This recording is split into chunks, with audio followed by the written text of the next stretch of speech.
Assalamualaikum warahmatullahi wabarakatuh.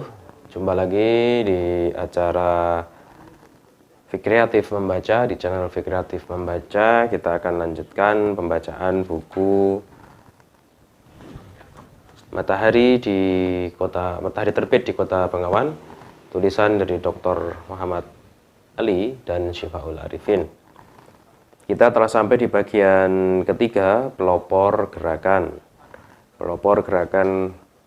Muhammadiyah di Kota Solo. Di sini bab 5 membahas tentang beberapa nama dan beberapa tokoh. Yang pertama Kiai Haji Ahmad Dahlan, tetapi ini saya lewatkan saja karena sudah banyak yang membahas tentang Kiai Haji Ahmad Dahlan. Kita masuk ke bab ke-6, tokoh pionir atau pelopor gerakan, yaitu Haji Muhammad Misbah, pionir teologi pembebasan. Sebelum saya lanjutkan, jangan lupa buat teman-teman yang belum subscribe channel ini, silahkan untuk subscribe channel ini. Kita lanjutkan. HM Misbah, pionir teologi pembebasan.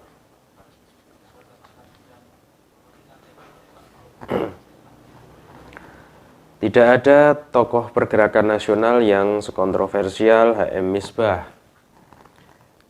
Seandainya Takashi Shiraishi tidak mempublikasikan disertasi yang berjudul Zaman Bergerak Radikalisme Rakyat di Jawa 1918 sampai 1926, Misbah hanya akan dikenang sebagai tokoh pergerakan di tingkat lokal Solo. Dengan data-data yang akurat dan rujukan sumber-sumber primer yang kaya, Shiraishi mampu menampilkan postur pemikiran dan kiprahnya dalam pergerakan rakyat Indonesia, sehingga namanya dapat disejajarkan dengan Hos Cokro Aminoto, Saman Hudi, maupun Kiai Haji Ahmad Dahlan. Namun demikian, yang sangat disayangkan, ketenaran Misbah itu terutama dikaitkan dengan gerakan komunisme dan perubahan. Tentang kiprahnya sebagai seorang mubalik dan penyemai pembaharuan Islam melalui organisasi Satef, sebuah perkumpulan pra-Muhammadiyah di Kota Solo, justru jarang dibicarakan. Kekosongan ini coba diisi melalui tulisan ini dengan jalan menyingkap kepeloporannya dalam pergerakan Muhammadiyah. Guru besar ilmu sejarah Monash University Australia yang mengkaji sejarah Indonesia modern, Rickleff, menyatakan bahwa pada awal tahun 1919 di Kota Solo berlangsung kekacauan pedesaan yang dipimpin oleh Haji Misbah. Khutbahnya mengenai doktrin Islam dan komunisme adalah hal yang sama menjadikan dirinya terkenal sebagai Haji Merah. Bahkan Nur Hikmah, mahasiswa sejarah di UGM yang menulis skripsi berjudul HM Misbah, Kisah Haji Merah, memperkuat stigma bahwa Misbah adalah seorang Haji Merah yang berhaluan komunis. Untuk menjernihkan dan menempatkan posisi Misbah di tengah gelombang nasionalisme dan gerakan modern Islam pada zaman itu, perlu dijelaskan terlebih dahulu makna istilah komunis dalam pergerakan nasional maupun gerakan Islam Indonesia pada awal abad ke-20.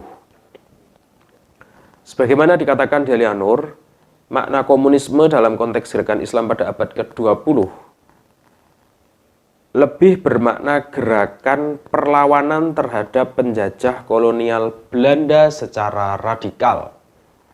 Jadi, gerakan perlawanan terhadap penjajah kolonial Belanda secara radikal. Makna radikal mengarah pada upaya melawan penjajahan secara langsung berhadap-hadapan. Dalam hal ini, Misbah melakukannya dengan jalan melakukan gerakan penyadaran kepada kaum buruh pabrik dan petani tebu tentang realitas yang mereka hadapi dan kemungkinan-kemungkinan untuk keluar dari belitan masalah yang dihadapi. Dengan cara demikian, kita dapat melihat peran strategis yang dimainkan dalam memantik lahirnya zaman bergerak sebagaimana dilukiskan oleh Shiraishi. Demikianlah cara pembacaan yang tepat atas Misbah sebagai tokoh pergerakan rakyat. Dengan memposisikan seperti ini posisinya, sebagaimana tujuan awal tulisan ini, maka akan menawarkan sudut pandang lain tentang peran misbah dalam gerakan pembaruan Islam, khususnya dalam organisasi Muhammadiyah. Pergumulan misbah dalam Muhammadiyah. Waktu kecil dipanggil Ahmad, kemudian mengubah namanya menjadi Darmo Diprono. Sewaktu menikah lalu diubah lagi menjadi Muhammad Misbah seusai menunaikan ibadah haji pulang dari Makkah. Ia dibesarkan dalam asuhan keluarga pedagang batik yang taat beragama di kawasan yang sangat religius, yaitu Kauman. Sejak kecil mengenyam pendidikan pesantren sampai menjelang balik. Sempat mengenyam sekolah Bumi Putra milik pemerintah. Namun semangat keislaman dan kewirausahaan terbentuk ketika mengenyam pendidikan di pesantren. Ketika tiba harus hidup mandiri, ia milih menjadi pedagang sembari memanfaatkan sebagian besar waktunya untuk bertablik menyiarkan agama Islam. Pada tahun 1913 berdiri Kring Sarekat Islam di daerah Kampung Sewu Jebres. Agar para pengurus Sarekat Islam bisa belajar Islam, maka diadakan kursus Islam sebulan 2 kali bertempat di rumah Ngabei Darso Sasmito. Narasumbernya adalah Haji Misbah. Selepas ceramah, lakukan tanya jawab tentang seluk-beluk agama Islam, Kristen, Buddha, Teosofi, Kejawen, dan yang lain-lain. Menghadapi beragam pertanyaan, Haji Misbah merasa kewalahan dan tidak bisa memberi penjelasan yang memuaskan. Untuk menerangkan masalah tersebut, Haji Misbah mengusulkan menghadirkan Kiai Haji Ahmad Dahlan, pendiri Muhammadiyah di Yogyakarta. Dalam penglihatan Misbah, beliaulah satu-satunya kiai yang berkompeten pada saat itu untuk menjelaskan berbagai persoalan dan pertanyaan yang muncul dalam kursus-kursus Islam yang diadakan oleh Kring Sarekat Islam. Tawaran itu pun diterima, maka dibentuklah panitia untuk mempersiapkan kepemimpinan Muhammadiyah. Setelah dimusyawarahkan, terbentuklah susunan panitia. Yang pertama, ketuanya Haji Misbah, Darso Sasmito sebagai wakil ketua, Harso Lumakso, kemudian Sonto Hartono, Soekarno, dan Sudiono. Ceramah umum itu diselenggarakan di rumah Harso Lumakso pada tahun 1917. Pemimpin Muhammadiyah yang datang antara lain Kiai Haji Ahmad Dahlan, Haji Fahrudin, Haji Hajid, Bagus Hadi Kusumo. Setelah mendengar isi ceramah Kiai Haji Ahmad Dahlan, panitia mendesak kepada pemimpin Muhammadiyah di Yogyakarta untuk meresmikan berdirinya Muhammadiyah di kota Solo sebagai cabang Muhammadiyah. Namun usaha itu terkendala backstreet pemerintah Hindia Belanda yang saat itu membatasi daerah operasional Muhammadiyah hanya boleh di Yogyakarta. Akhirnya atas usul Kiai Haji Ahmad Dahlan, pertemuan ini dinamakan SATV atau SATEF, Sidik Amanah Tabligh Fatonah.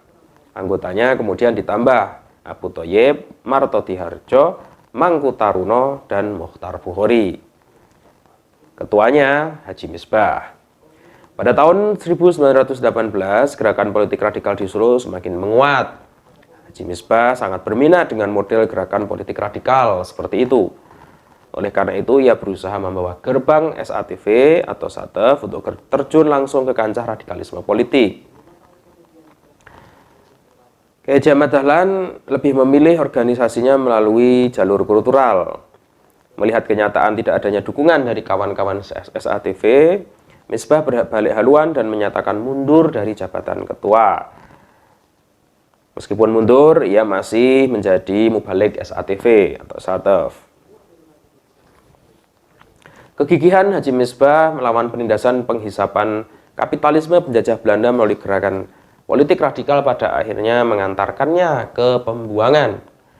Pada tanggal 20 Oktober 1923, ia ditangkap atas tuduhan mendalangi serangkaian pemogokan dan pemboman di wilayah Solo. Bayangkan itu terjadi di tahun 1923.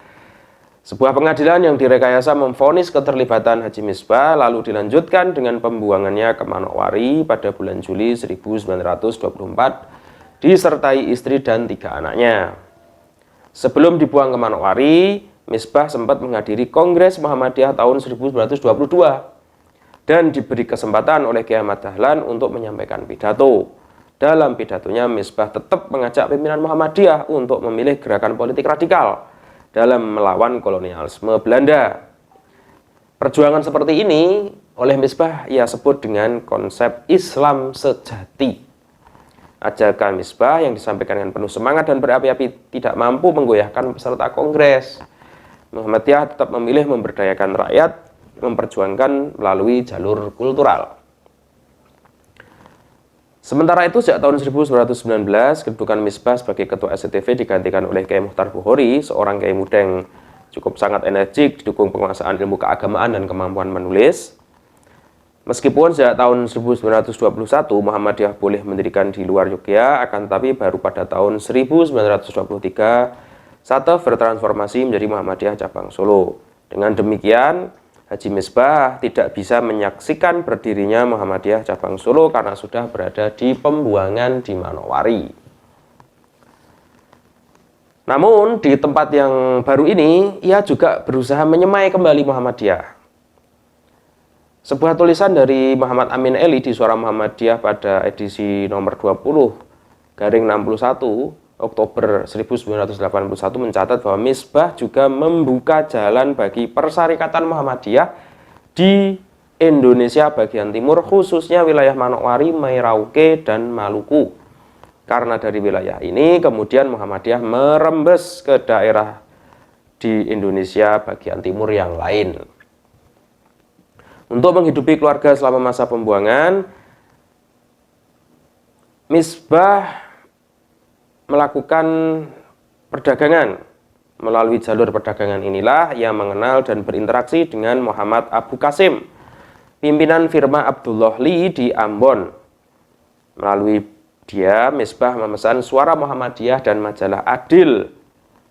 Majalah Adil ini majalah yang diterbitkan di Solo, kantornya di Kartopuran, untuk dikirimkan kepada Abu Qasim. Berkat sentuhan dan komunikasi yang intensif, Abu Qasim kemudian termotivasi untuk menjadi penggerak dan pelopor Muhammadiyah yang militan.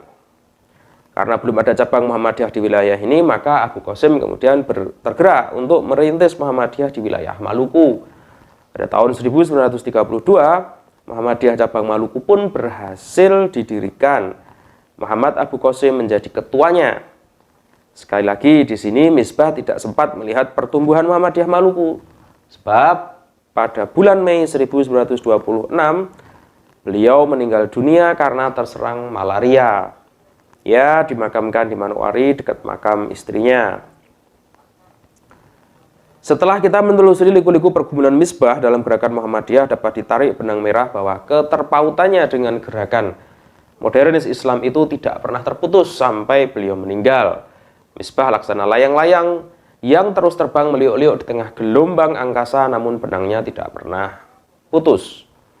Muhammadiyah sebagai benang terus setia mengikuti ritme gerakan layang-layang dengan penuh kesabaran. Semenjak merintis Satef, embrio gerakan Muhammadiyah itu, Misbah masih terus merasa menjadi bagian yang tak terpisahkan dari keluarga besar Muhammadiyah. Misbah merasa bahwa Kiai Ahmad Dahlan adalah guru besar dalam memahami gerakan Islam. Memang ada kalanya ia berposisi sebagai oposisi, khususnya oposisi Muhammadiyah. Pada tahun itulah melalui corong majalah Islam Bergerak, Medan Muslimin, Haji Misbah terus menyerang SATV dan Muhammadiyah. Tema-tema serangan Misbah terfokus pada konsep atau tafsir wacana Islam sejati. Bagi Misbah, Islam sejati itu pengertiannya adalah kaum muslim yang melawan kolonialisme dan kapitalisme dengan jalan terjun langsung ke dalam gelanggang politik radikal. Sementara Muhammadiyah melawan kolonialisme dan kapitalisme tidak melalui cara yang radikal, tapi dengan kultural, mengorbankan harta dan jiwanya, memberdayakan dan membebaskan masyarakat. Jalur yang ditempuh Muhammadiyah, jalur yang kooperatif. Pada prinsipnya sebenarnya tidak ada perbedaan yang mendasar antara konsep Haji Misbah dengan konsep teologi Al-Ma'un yang dikerjakan Kiai Ahmad Dahlan. Gagasan dan praktis keagamaan Misbah bisa disebut sebagai teologi pembebasan dalam konteks sekarang. Titik perbedaannya hanya masalah strategi. Muhammadiyah menggunakan kultural, Misbah menggunakan politik.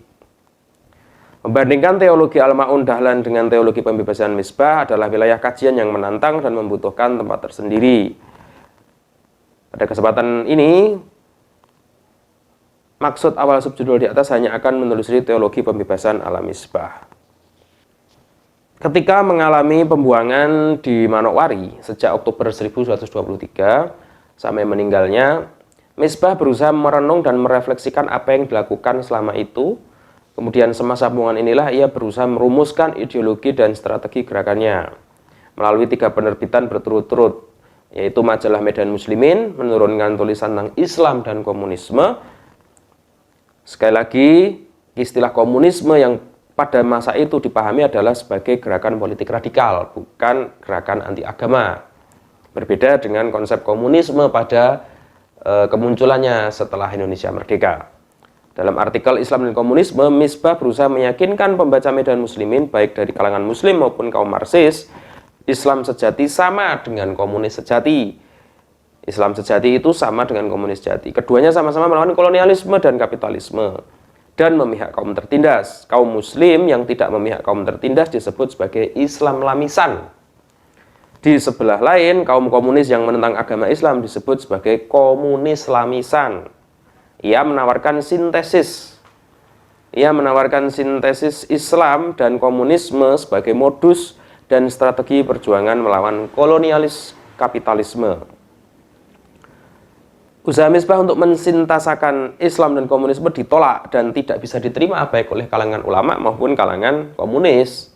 Di kalangan kaum muslim, Misbah terlalu maju dan kebablasan, terlalu ke kiri.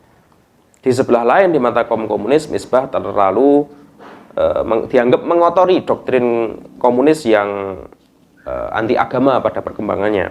Inilah resiko yang harus diderita Misbah, seorang yang bekerja keras membangun jembatan Islam dan komunisme. Seandainya pada tahun 1970 tidak muncul gerakan teologi pembebasan di Amerika Latin yang begitu fenomenal, barangkali kita terus melihat sebelah mata atas perjuangan Misbah. Namun, seiring keberhasilan gerakan teologi pembebasan mensintesakan agama dan Marxisme dalam melawan penguasa kapitalis, sebagaimana yang berlangsung di Afrika Selatan misalkan, yang kemudian melahirkan Nelson Mandela, kita harus memperluas perspektif dalam membaca perjuangan Misbah. Sepanjang hayatnya, Misbah masih setia dengan ajaran Islam yang progresif atau berkemajuan yang diajarkan oleh rekan sekaligus gurunya, yaitu Kiai Ahmad Dahlan. Menimbang seluruh aktivitas yang dilakukannya tidak berlebihan bila dikatakan bahwa Misbah adalah pionir dan peletak dasar teologi pembebasan.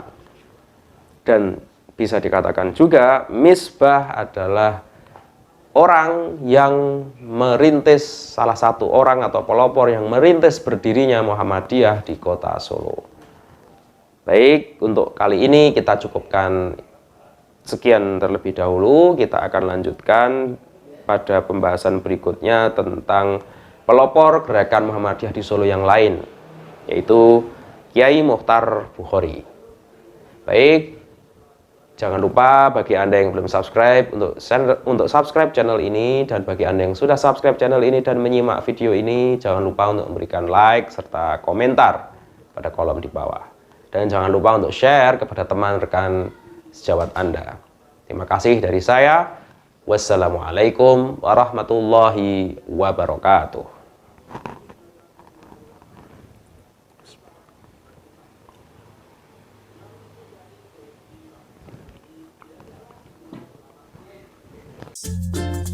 Stay tune di channel ini dan jangan lupa subscribe serta nyalakan loncengnya.